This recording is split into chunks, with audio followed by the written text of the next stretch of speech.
Greetings. I'm online and I'm on the air bringing you guys another set of art notes. Man, it's been such a long time since I did some art notes. Yeah, stuff happened.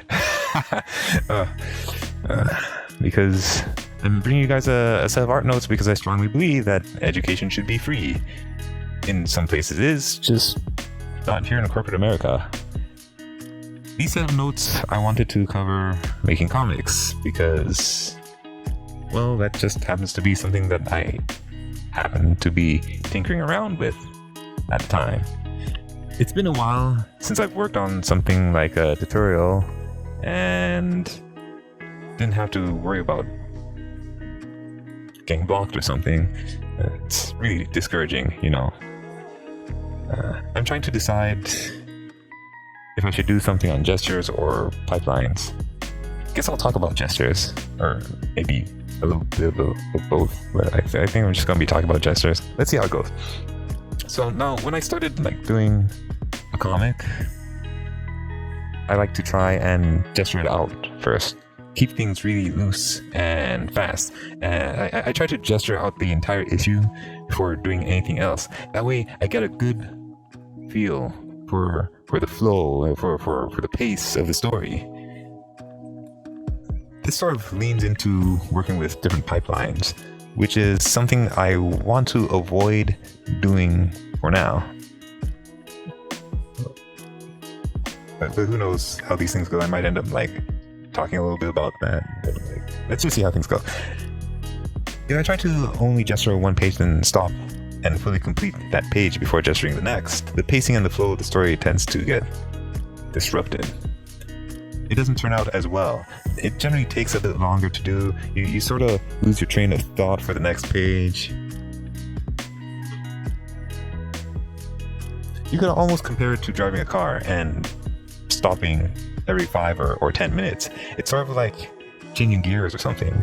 It's going to take you a lot longer to get to where you want to go, and the ride is not going to be as smooth.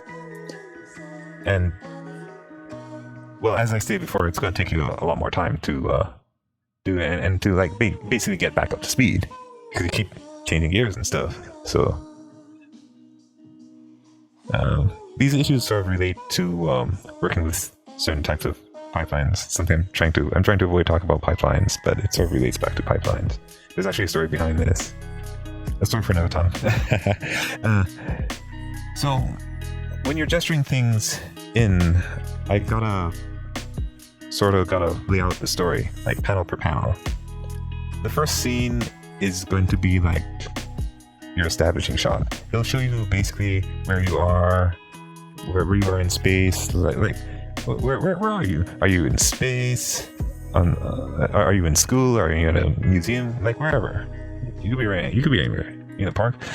And you kind of gotta start out which characters are here in this scene. Where are they positioned, and what's their position in relation to each other?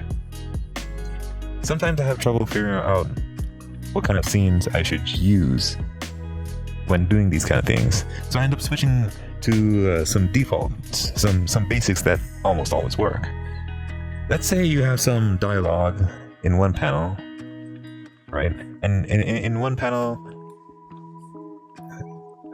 can focus on everyone that's involved in the current dialogue, in the current interaction. You can break it up with some over-the-shoulder shots and some close-up shots and some more close-up shots, but it really depends on the dialogue and what the dialogue is calling for. You should try to vary up the different panels so that it's more interesting. If you're reading a comic and every single panel is composed the exact same way and the characters are in the exact same pose, it's going to get really, really boring really, really fast. So you gotta try and vary it up somehow.